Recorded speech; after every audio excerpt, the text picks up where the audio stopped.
Hansel and Gretel, a Ladybird book.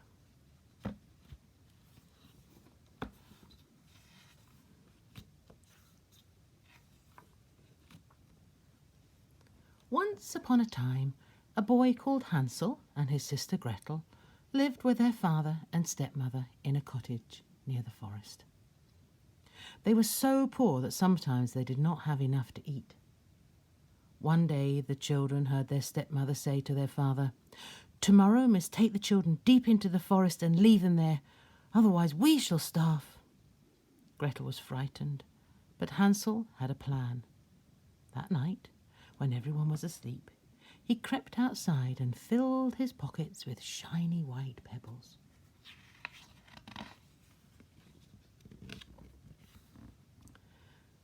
The next morning, when the family went into the forest, Hansel walked more slowly than the others. When no one was looking, he dropped his pebbles along the path. As soon as they were deep in the forest, their stepmother left the children by themselves, telling them to wait until someone came to fetch them.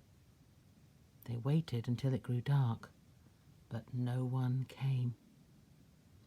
At last the moon rose. Hansel showed Gretel the pebbles he had dropped. They shone white in the moonlight and showed the children the way home.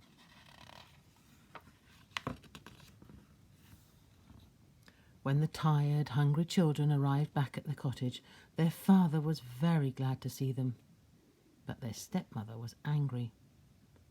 Next day she told the woodcutter that they would have to take the children into the forest again. "And this time we must see that they can't find their way home." That night, when everyone was asleep, Hansel got up to collect some pebbles again. But his stepmother had locked the door and hidden the key. Hansel could not get out.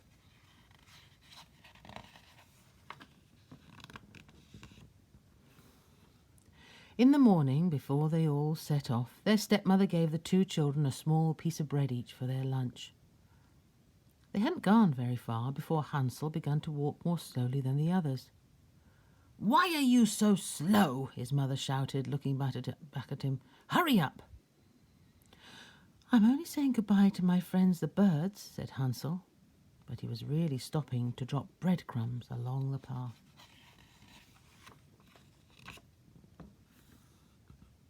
When they had gone deep into the forest, the woodcutter lit a small fire for his children. Sadly, he told them to wait beside it until someone came to fetch them. The children waited until it grew dark, but no one came. When the moon rose, Hansel and Gretel looked for the trail of breadcrumbs to lead them home, but there wasn't a single crumb to be seen. The birds had eaten them all. The children tried to find their way out of the forest, but they did not know which path to take. They were completely lost.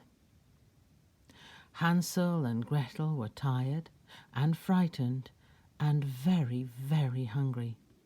They had no idea where to go or what to do next.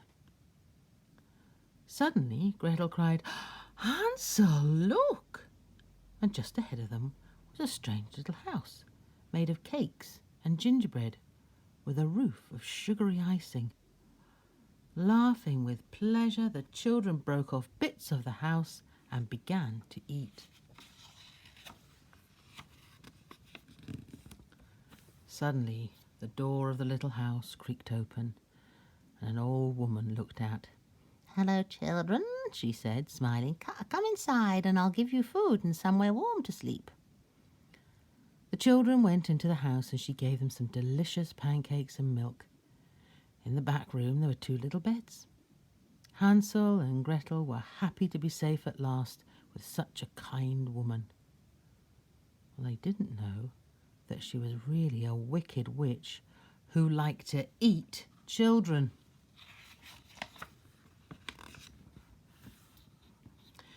Next day the witch put Gretel to work scrubbing the floors.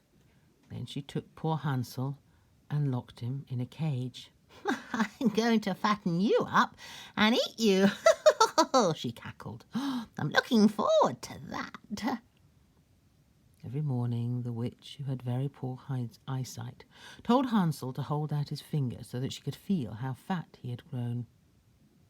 But each time clever Hansel held out a chicken bone instead.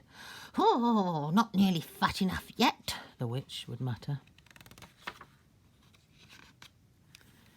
Days went by and Hansel kept holding out a chicken bone instead of his finger. At last the witch grew impatient. "I'm not waiting any longer. He must be fat enough by now," she said one morning. "Today I'm going to cook Hansel and eat him.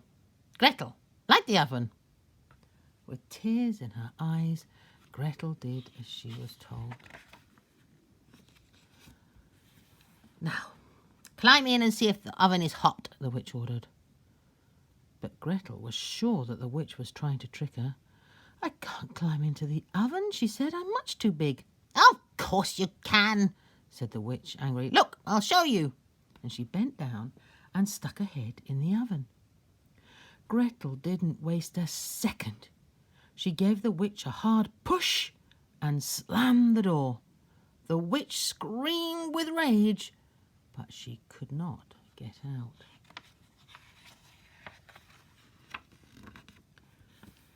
When Gretel was sure the witch was dead, she unlocked Hansel's cage and let her brother out. "We're free," she cried. "We can go home now." But first Hansel and Gretel searched the witch's house from top to bottom. In the attic they were amazed to find chests full of pearls and rubies and diamonds. "We must take some of these home to father," said Hansel.